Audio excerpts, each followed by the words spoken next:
Every baptized person is called to be a missionary. So we have a call from the Lord himself to proclaim the gospel wherever we are. Our world today needs witnesses, giving a witness to Jesus Christ, his compassion and hope.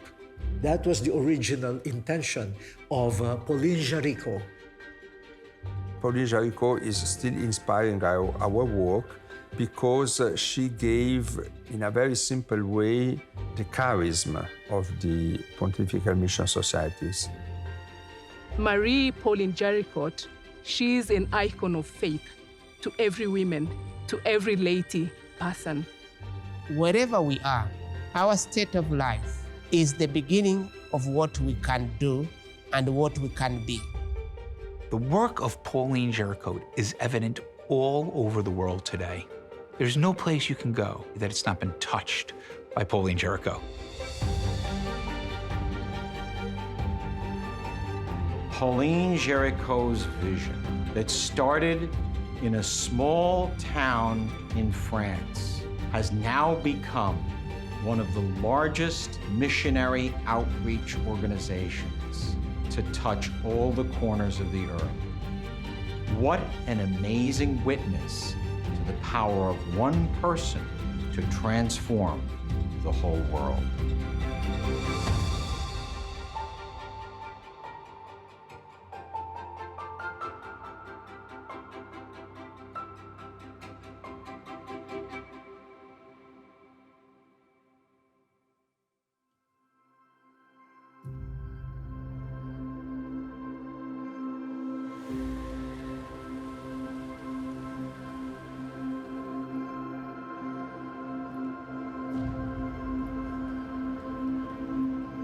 Cari fratelli e sorelle, ciascuno di noi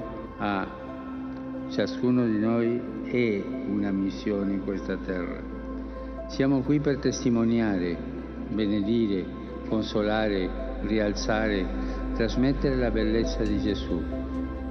Coraggio.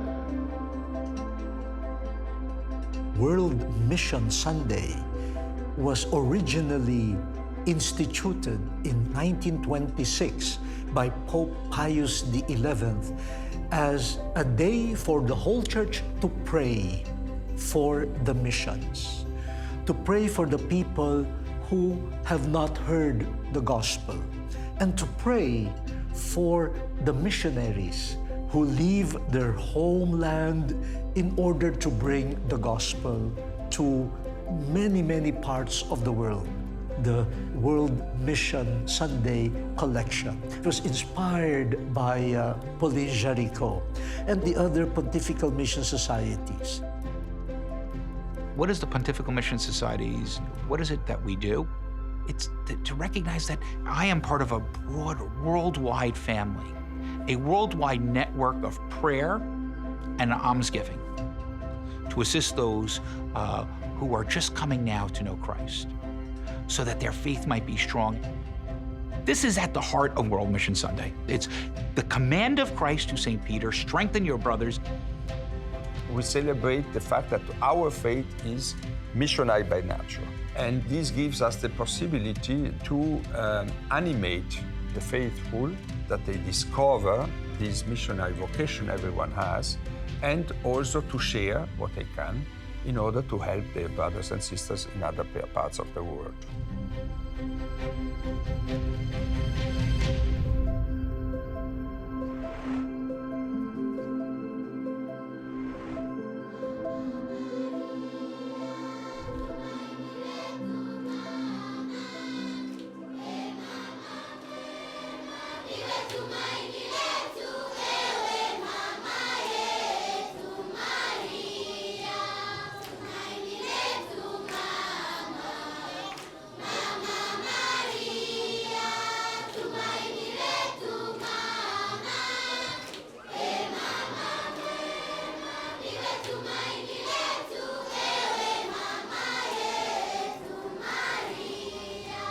The Mission Sunday is that one day where everyone is praying towards the missionary activities to support the work that the Pope is doing.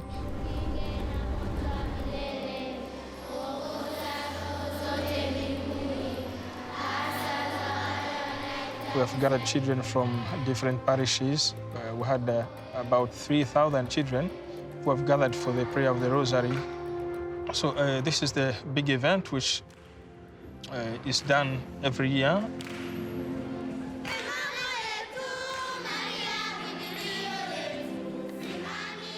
Marie Pauline Jaricot, the work that she did reminds us every day of what we should do in our mission of evangelization.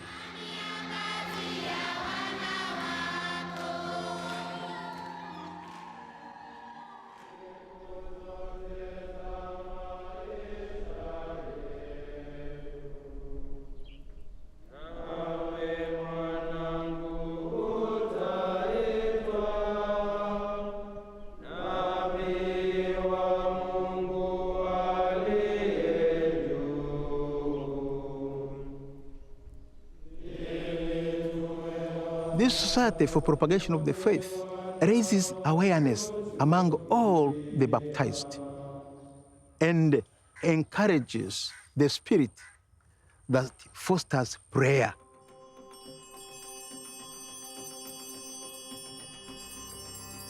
Christians know the charism of pontifical mission societies, and these charisms are faith, universal church, and mission. They have been helping and supporting us a lot, and this cannot forget the background we have with Mary Jaricot. And she has begun something which is very, very essential. You understand? She was a linchpin, a springboard to what that is happening today. Because you have brought to us something which looks like a chair.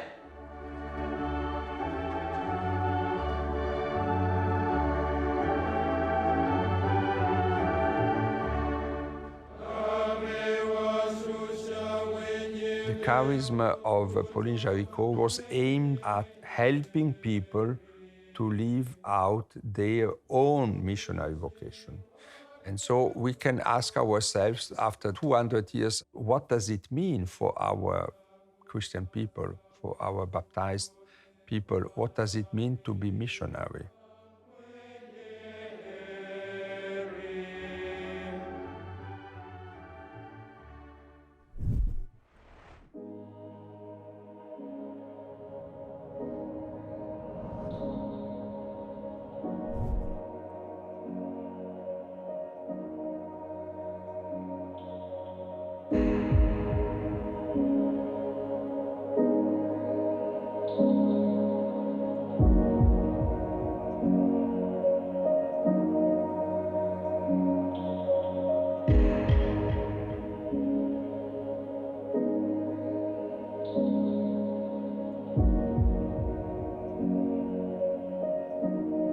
Pauline Jaricot was born on July 22nd, 1799, in Lyon, in France.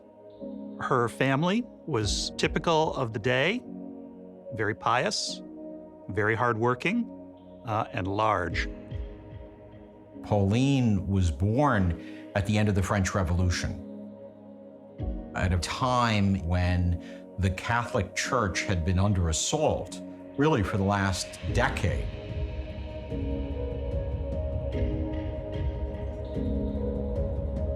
By the time she became an infant in 1799, her family was considered almost like an outlaw group.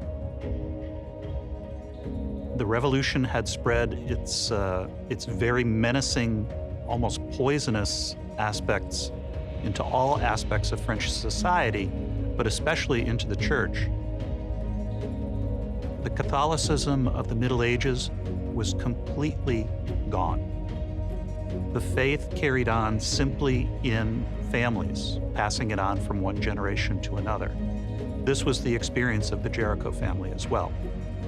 Sa famille, comme tous les Lyonnais, connaît une période très difficile, marquée par les violences de la terreur.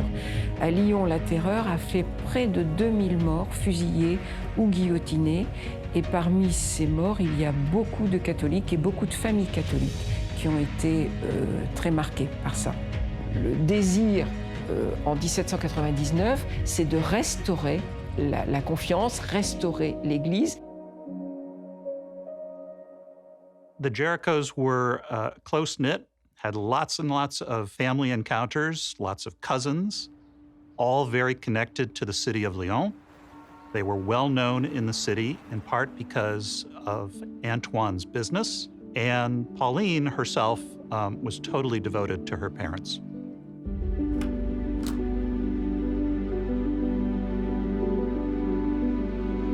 Phileas et Pauline sont les deux petits de la famille. Ils s'entendent très bien, ils se chamaillent beaucoup, mais ils sont absolument inséparables. Pauline affiche avec son frère très tôt une très grande ferveur.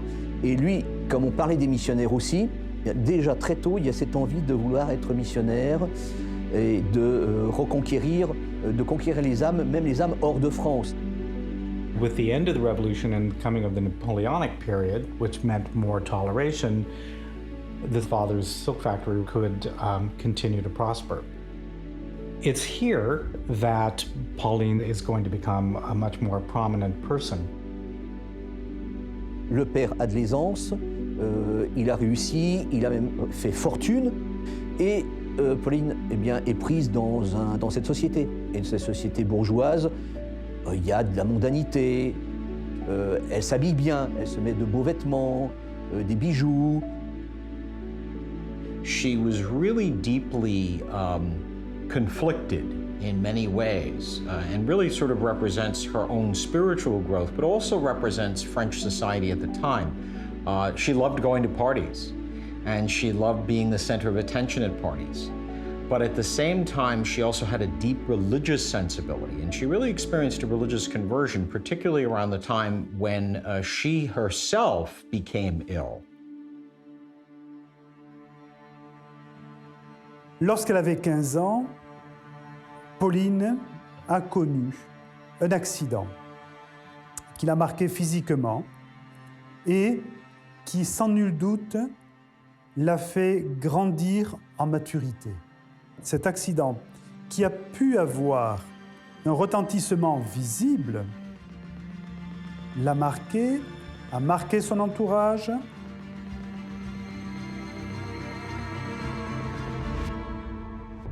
En fait, elle tombe d'un tabouret. Alors, on pense qu'elle s'est blessée, que la blessure a été mal soignée, s'est inflammée, et du coup, elle tombe malade, et gravement malade. Elle se décrit elle-même pendant cette période-là, c'est absolument épouvantable. She was bedridden for a number of months, at which time her own mother nursed her back to health, or so she thought, because in the process of tending her, her mom, Jean, died. It was just too exhausting for her mother to care for her daughter. So this was a completely traumatic incident in this young girl's life. Her recovery was painful and slow. And then listening to a sermon in her parish, she had this profound, I would say, religious awakening, deep experience of I would say, the Paschal mystery of the suffering, death, and resurrection of Jesus. And she had this great desire to deepen that experience and to share it with others. Elle décide de plus se tourner vers Christ, et c'est à ce moment-là que justement, elle fait vœu de chasteté, de se consacrer à l'Église. Et son cœur, qui brûlait déjà d'amour pour le Seigneur, va se manifester encore plus clairement dans l'amour des autres, et en particulier des pauvres. Son cœur était nourri par une vie de prière, en particulier par l'adoration eucharistique, par la prière très fidèle à la Vierge Marie, l'a tourné vers les autres.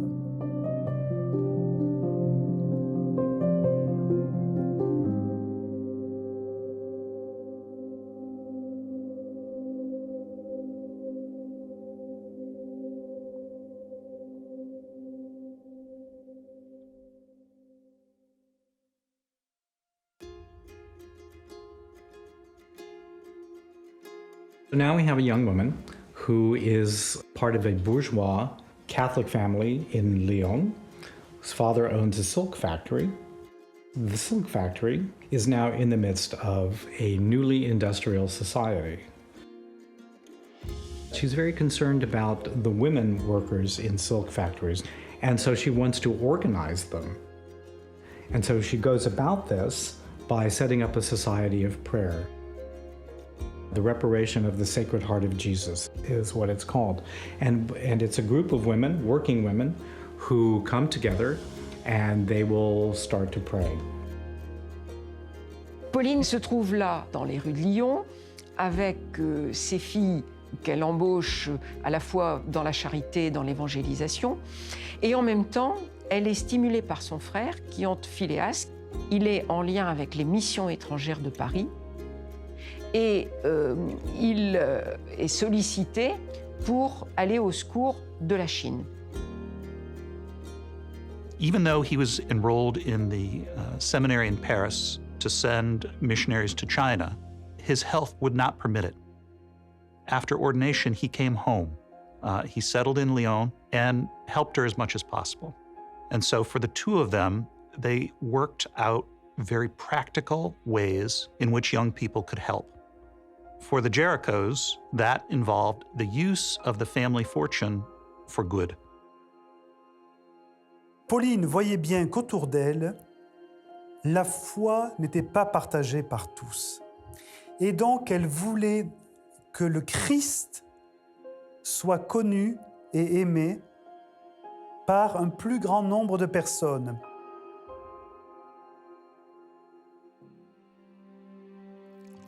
Pauline est une femme qui a une imagination et une créativité absolument extraordinaire. C'est sa force, quelque part, sa créativité et sa foi. On est, après la Révolution française, dans une période d'un très grand renouveau missionnaire. Les missions intéressent tout le monde à ce moment-là.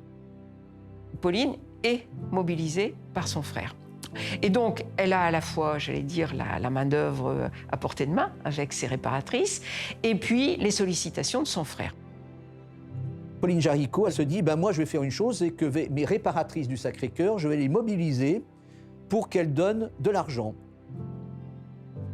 She had a very simple idea that had universal scope. It's a very, very simple idea. She thought, let us have 10 people that pray, reflect about the missions, and offer 1 penny, not much, 1 penny each.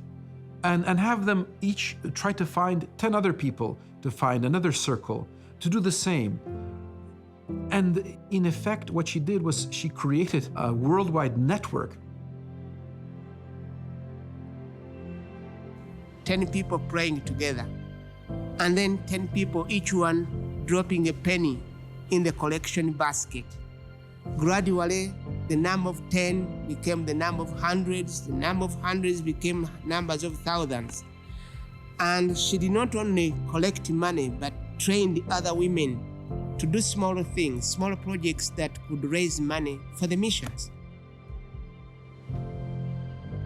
Génie de Pauline là-dedans, c'est qu'elle a mobilisé tous les laïcs dans l'effort de la mission. Ça ne concerne pas que des prêtres, des frères, des religieuses, ça va concerner tout le peuple chrétien, qu'elle va mettre dans une même association liée l'ensemble de la chrétienté.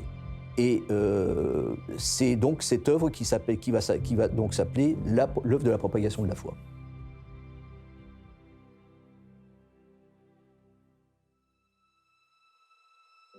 The catalyst for the founding of the Society of the Propagation of the Faith was a meeting that occurred in May 1822 in the apartment of the Vicar General of the Bishop of Louisiana in the city of Lyon in France.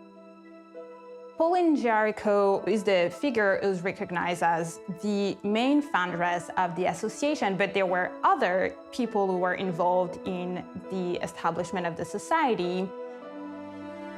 Les personnalités qui ont aidé Pauline Jaricot dès le départ dans cette association, c'est évidemment Philéas, son frère, prêtre, c'est son Victor Giraudon, puis Benoît Coste, Et ils la soutiennent dans cette œuvre et ils décident même de lui donner un contenu plus juridique.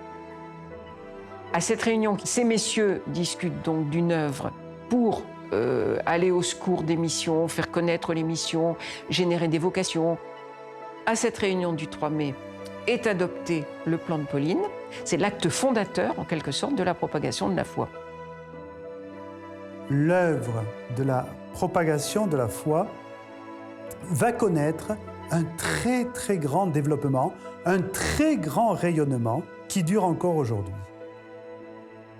As the society's membership grew, it came to the attention of the local bishop that this was something that's going to catch on.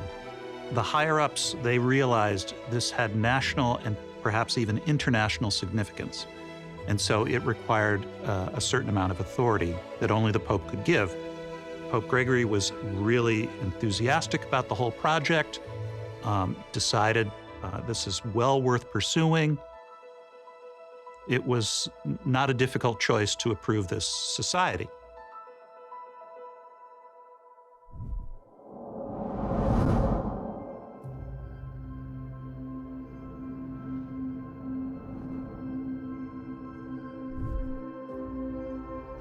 The Society for the Propagation of the Faith was deeply involved in the whole of the United States, which was a mission territory well until the 20th century, but particularly in the American South, where Catholics comprise less than 3% of the population. As an American, I think to myself, you know, we have been such beneficiaries of this work. In the late 1800s and or very early 1900s, we were recipients of about $7 million. You know, when you think that people in France, lay people, not professional religious, were concerned, interested, and wanting to support the growing of the church here. Why? Because they encountered Christ, they knew Christ, they loved Christ, and they wanted others to come to know and love him as well. 2/3, in fact, came to the Diocese of New Orleans. Bishop Dubourg, who was a French bishop in the United States, had been working in the diocese for a number of years, and so Bishop Dubourg was one of the first recipients of society funds. 2/3 went to his diocese, another third went to the Chinese missions.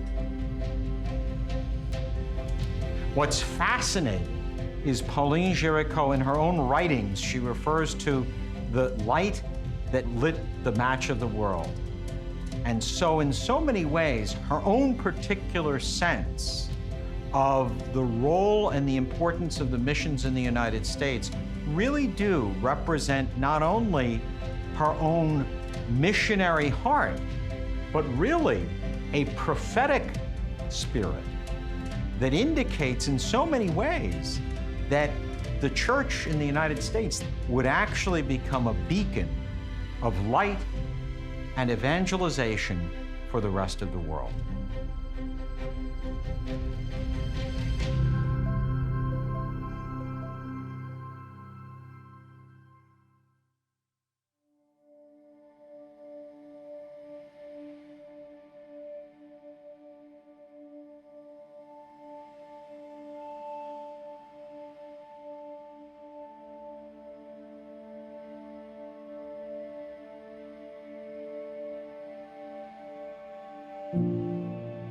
Au lendemain de la fondation de la propagation de la foi en 1822, Pauline retire. Elle se retire à peu près de toutes ses actions. Son directeur spirituel, à ce moment-là, est persuadé qu'elle a une vocation contemplative et il l'empêche littéralement de se livrer à toutes ses activités de charité. Elle lui obéissait. Elle vit cette période très difficile, mais par rapport à la propagation de la foi, ça va se répandre dans toute la France, dans l'Europe, dans le monde entier, et Pauline devient étrangère à ce qui s'y passe. Elle va sortir de cette période difficile au moment de la mort de son directeur spirituel en 1826, et Pauline est très marquée par cette mort.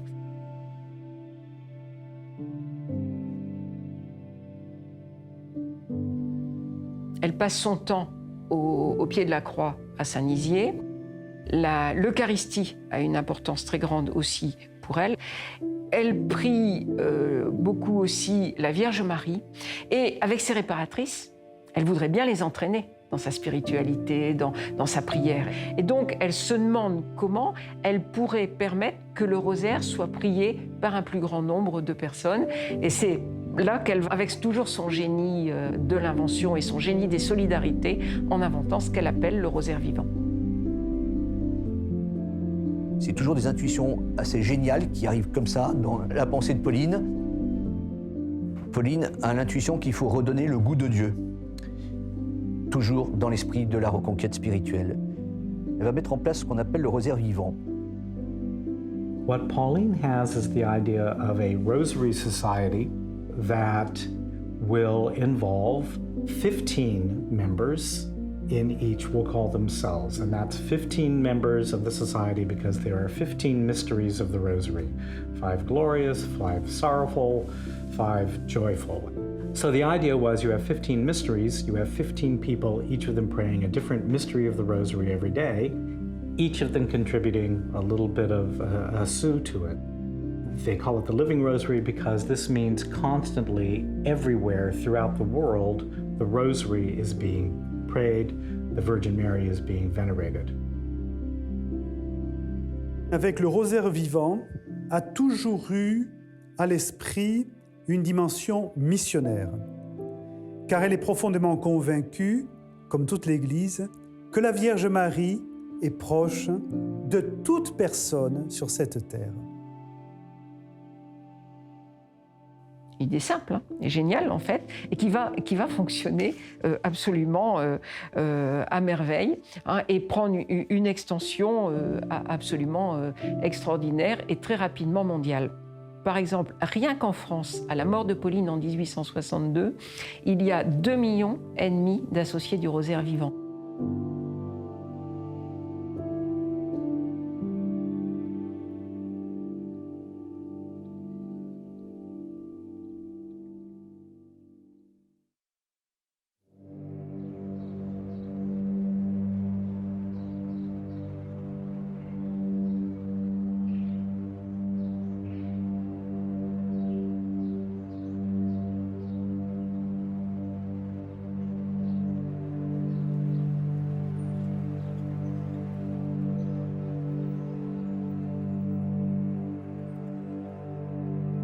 Elle achète justement en 1831 la maison à Lyon, qu'elle va appeler Maison de Lorette, qui fait écho à la Lorette, la maison de la Vierge en Italie.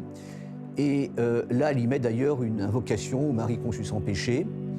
Et dans cette maison, elle a l'adoration eucharistique, mais elle réunit, comme toujours, des jeunes filles de toutes conditions qui viennent, qu'elle va appeler les filles de Marie, et qui vont justement se lancer dans cette prière et puis dans les œuvres de charité aussi.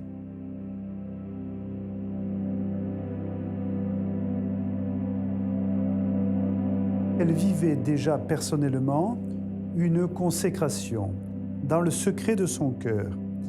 Mais elle voyait bien autour d'elle des personnes qui avaient envie de vivre une vie consacrée. Et donc, elle a réuni ces femmes qui étaient issues aussi de milieux très différents. Cette maison de Lorette, elle appartient aujourd'hui encore aux œuvres pontificales missionnaires. C'est vraiment un lieu de pèlerinage que l'on peut recommander.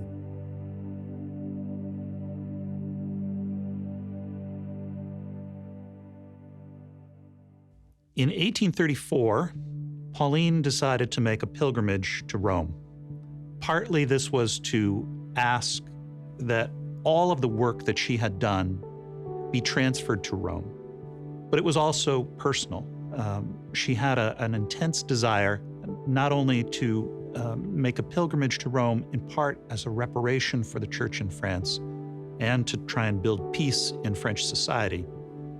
She also had this desire to go visit holy places as a means to cure her own health. Some of this was her mental health, some of it was her physical health.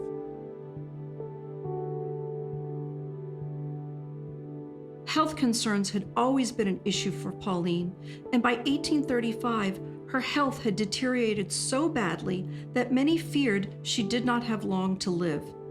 Pauline left for Italy in 1835 on a pilgrimage to pray for healing. By the time she arrives, she's completely exhausted and takes up residence in a convent, which is led by Madeleine Sophie Barat. So Madeleine Sophie is the head of the Religious Sisters of the Sacred Heart. The Pope hears of this and decides to go and visit her there. She tells the Pope that she intends to further her pilgrimage to go to the tomb of Saint Philomena. Saint Philomena's tomb is just outside of Naples in a town called Mugnano. And so the Pope protested that Pauline was too ill to go, but she said, "I'll make a deal with you. If I return from my pilgrimage, you have to move this cause forward." She makes the pilgrimage in 1835. On est en août 1835. Pendant la prière dans l'église où sont les reliques de Philomène, elle ressent quelque chose dans son corps. Elle rentre dans sa chambre et le lendemain, elle sort debout et elle repart à Rome sur ses pieds. Elle va voir le pape qui l'a fait marcher devant elle, qui l'a fait bouger, etc. Et qui va lui demander d'ailleurs de rester plusieurs mois à Rome le temps de vérifier la guérison. Le pape, là, reconnaît la sainteté de cette Philomène. Et Pauline repart après en France avec des reliques de Sainte Philomène, dont une relique qu'elle remet au curé d'Ars, qui lui aussi aurait été guéri par l'intercession de Sainte Philomène, et qui a fait aussi une grande dévotion à Ars autour de Sainte Philomène. I think that her trips to Rome and then her contact with the relics of Saint Philomena reinforced her sense of Catholicity, that is, universality, and the importance of building the community of the Church. After her pilgrimage to Mugnano and then returning via Rome, she came back home to Lyon. In 1839, a few years after this, the charity had really blossomed. Pauline Jaricot not only inspired the creation of the propagation of the faith, but she also influenced the establishment of what would become another pontifical society, the Missionary Childhood Association. Monseigneur Forbin Janson, évêque de Nancy.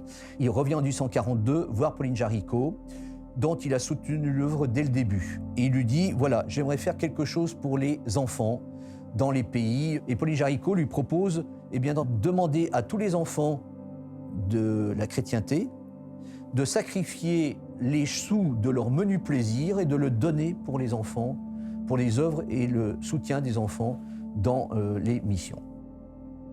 Charles Forbin Janson had this deep desire to help children in mission countries, both to get to know Jesus and to help them in their lives. His idea was children helping children, children bearing witness to the faith, sharing the faith with children in mission lands. And to this day, it's also worldwide, and it's part of the missionary societies throughout the world.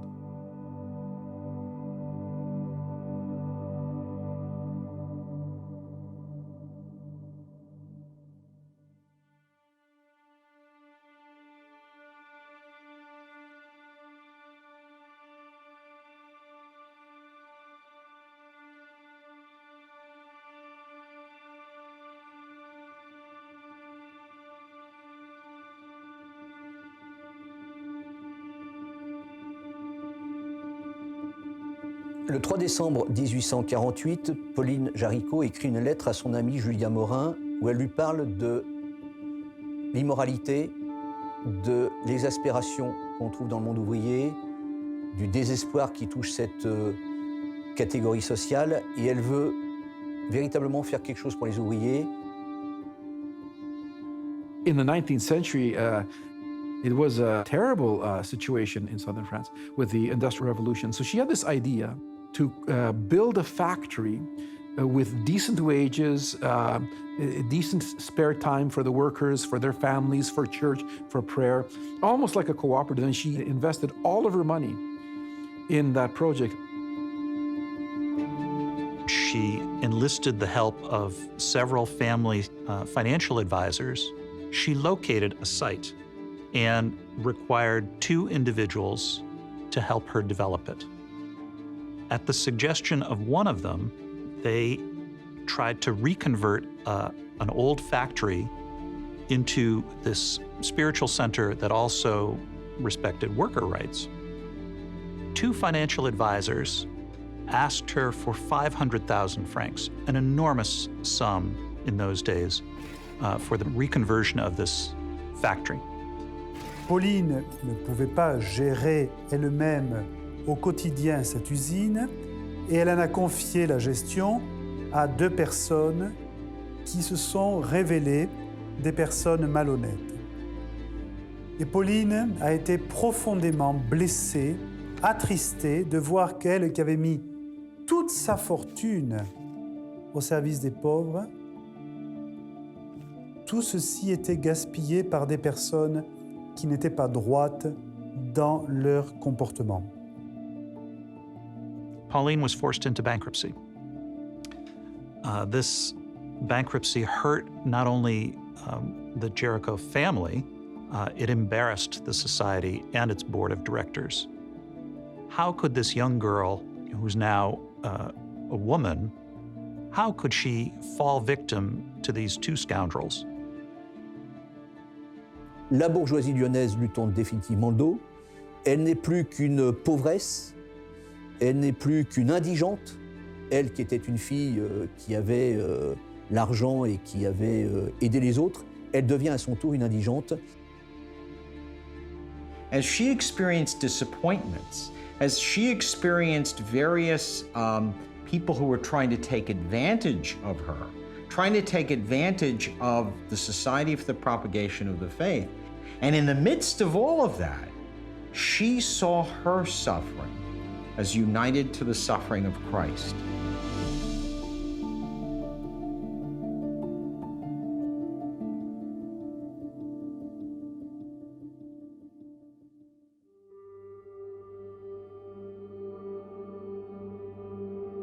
She registered in the poverty rolls of Lyon.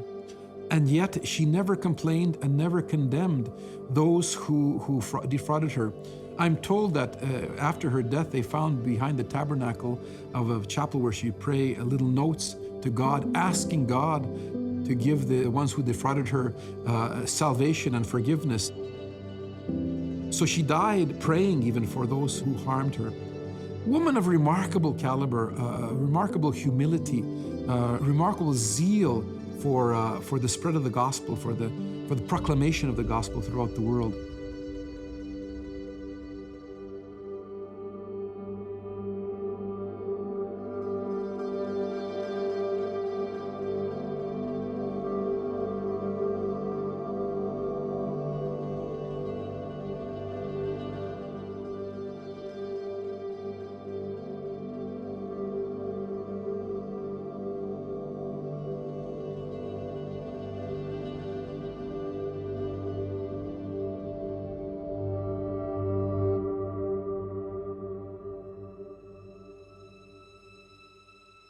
C'est ce qui est étonnant chez Pauline, c'est qu'elle va jusqu'au bout et jusqu'à la fin garder confiance et garder confiance en Dieu.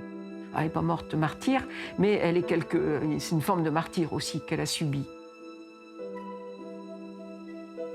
While Pauline ended her life in dire poverty and destitution, the work that she began grew and soon spread all around the world. In 1840, Pope Gregory XVI placed the Society in the rank of universal Catholic institutions.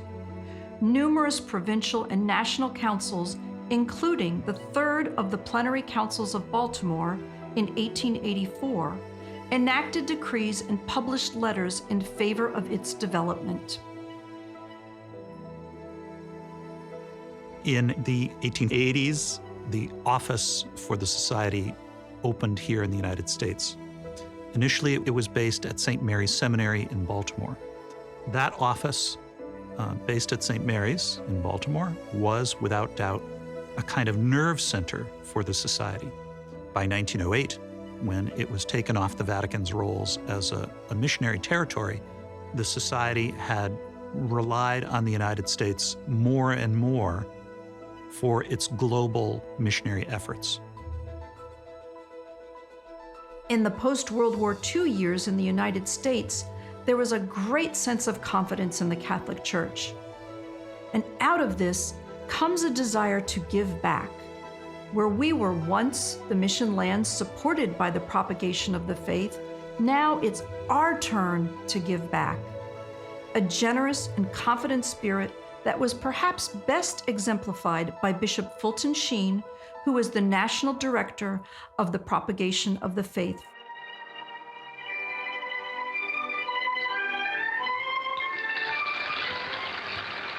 One mother told us about her 4-year-old son in Philadelphia who dressed up as a bishop. And because he knew that we were engaged in mission work and helping the poor and the lepers, decided to go out in his rather authentic-looking Episcopal costume and beg for our missions. And he collected $25 and some cookies. Uncle Fulty, as he became known, was not only a prominent intellectual, but also a radio personality and eventually a television personality who used this platform, again, to spread the gospel of mission. Fulton Sheen really raised the bar in terms of collecting for foreign missions, so that by the time he retired in the 1960s, it's estimated that $200 million was collected for foreign missions. And the mother wrote to us and said that she was enclosing a check for the $25 which he had collected for the missions and for the lepers, but he was keeping the cookies as his commission. I wrote to the mother and told her that we never have any homemade cookies, and I was suggesting that the next time he keep some of the money and send us the cookies.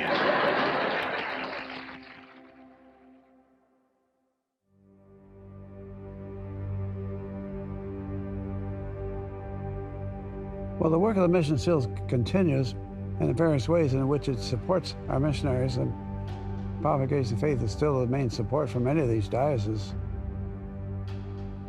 The Society for the Propagation of the Faith today is one of the largest, if not the largest, missionary organization in the world. It's under the auspices of the pontifical mission. We have 4 societies. The first one was the Society for the Propagation of Faith, founded by Pauline Jaricot. The second is the Society for the Holy Childhood.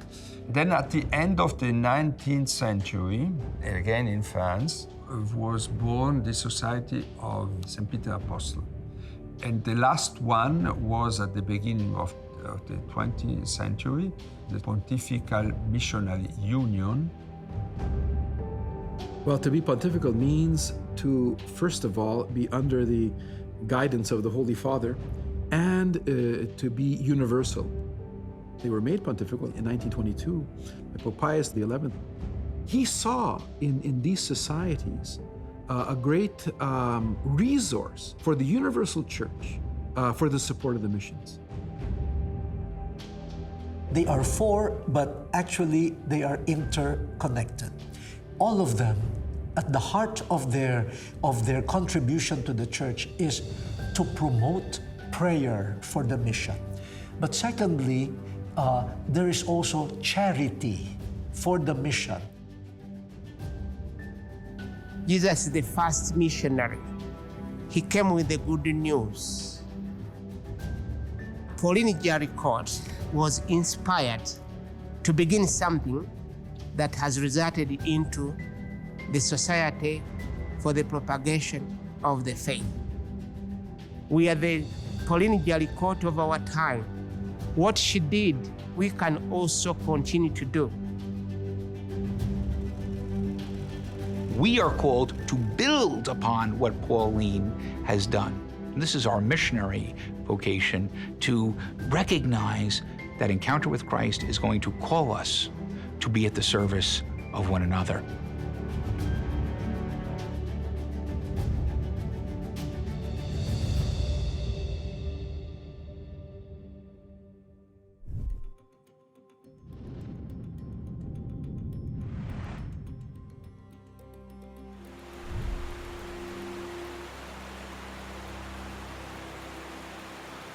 Soy un presbítero misionero de la diócesis de Managua y estoy participando de una misión muy particular en medio de los indígenas de Nicaragua, de los indígenas misquitos y mayagnas, en la zona fronteriza con Honduras.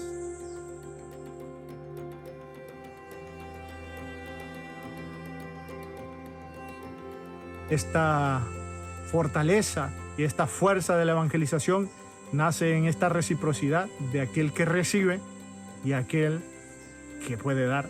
Yo creo que la gracia más grande está en dar.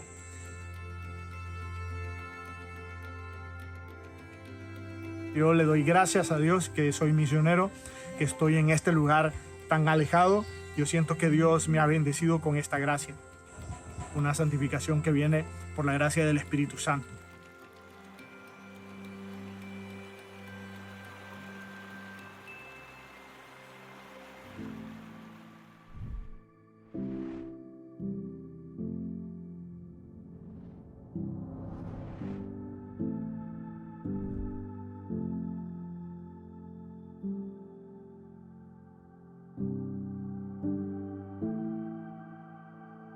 The Rupert Center was created in the year 2000 and is coming from the needs that we had, in this case in Batamban, of many young people and children that they had disabilities, and these disabilities was bringing them to the hospital, and the rehabilitation was asking a long time. So we created this home to welcome them.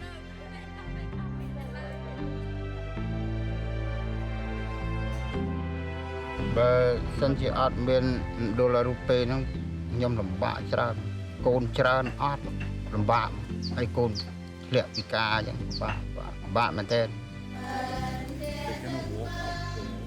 Many people in Cambodia has been the private, or they take away their basic rights, no? And we need to give them the possibility to have them back, and for them to have ownership of them, no? And to be able to work with them, no? With the basic rights. And as we cooperate with that, we're giving back dignity to these children, no?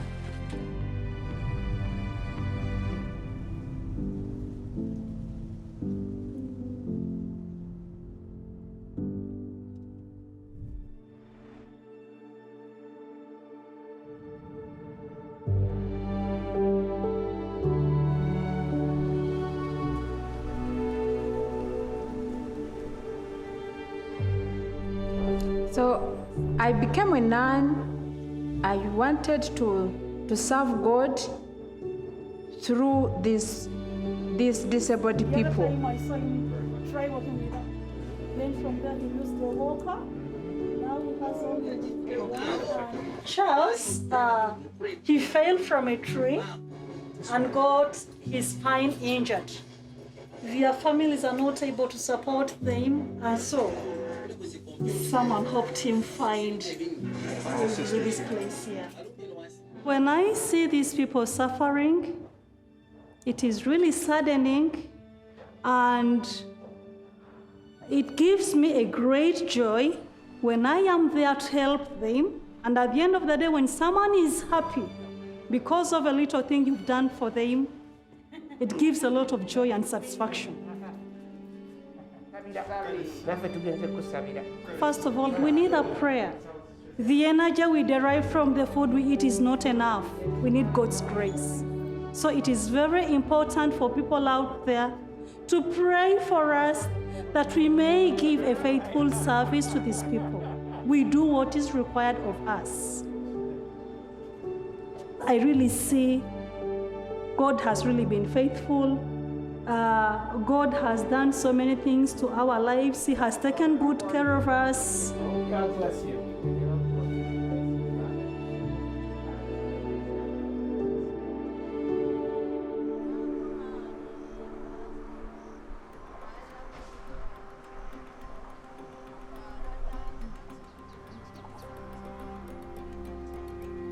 We are all doing the same work, each one doing and playing their part, and especially as disciples and followers of Jesus Christ, Jesus needs all of us. And by virtue of our baptism, we are commissioned to carry on that same work.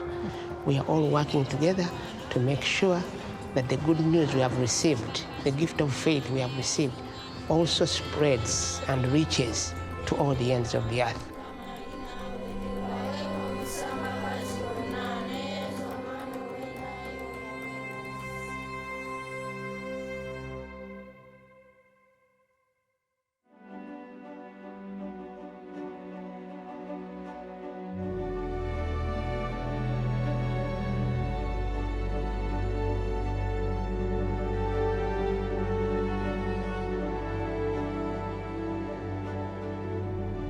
The process for Pauline's canonization was introduced in the city of Lyon by the local bishop in 1907. By 1930, the local or informational cause is closed and the Roman cause begins. So this is a very thorough and detailed examination of all of her collected writings. In the 1960s, early 60s, Pope St. John the 23rd had her life examined and had her declared the venerable servant of God. Already then, the process for her canonization was opened, and therefore her life story became more and more known. And in 2012, a young girl, 3 years old, choked on a piece of food, and clinically, basically, she died. Her heart stopped, everything stopped, and they had to revive her many times. And the doctor said she would never recover. 15 jours après ce drame, apprenant cela, des enfants de sa classe et des parents des enfants de sa classe, sachant que la cause de Pauline est en cours, sollicitent explicitement Pauline pour que par son intercession, after about a month, she sat up, and a year later, she went to the doctor, the expert neuro physician, and who looked at the original tests, and then looked at her and said, "This is simply impossible. This could not have happened." And of course, her parents said, "Well, it's a miracle. It's a miracle through the intercession of Paulina." All of this information was sent to the postulator in Lyon. And then in 2020, in May, the Pope affirmed that this was a bona fide miracle through her intercession. I think it's just absolutely marvelous that now the Church is recognizing what she has done and has begun to elevate Pauline to her place in church history where she belongs. Because there are so many people throughout the world who were the recipients of donations, whether in the past or present.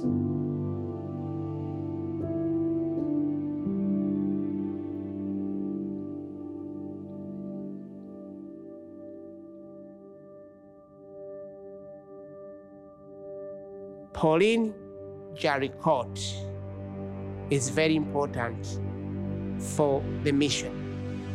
She devoted herself to prayer and for raising funds for foreign missions, for training of priests and missionaries. So this work that she started as a humble young woman resulted in gathering many people to pray for the mission of the church, to support this mission of the church. She offered everything that she could, including calling upon fellow women to have institutions that were going around doing missionary work. And the work that she did those days is what we are witnessing today. Elle peut être proposée comme modèle aux femmes et aux hommes, aux laïcs, aux jeunes pour aujourd'hui. Parce qu'elle nous montre quelque part le modèle d'une foi qui est incarnée. Pauline dies penniless and now is raised to the altars. She died in poverty, and yet now she is among those who are called upon for prayer and intercession by the whole church. Pauline started the Society of the Propagation of the Faith as a local participation in the global mission of the church. It was given the blessing of the Pope to become the center of the church's global outreach, but it never lost its local connection. That represents in so many ways the role of the Society of the Propagation of the Faith in touching hearts and lives, one heart, one mind, and one soul at a time.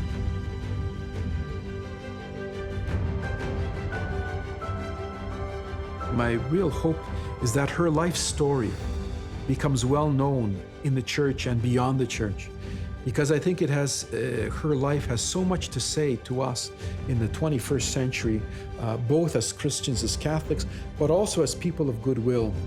And my hope would be that her life become really well known and that her inspiration can affect others for the better, to make our world a better place to live in.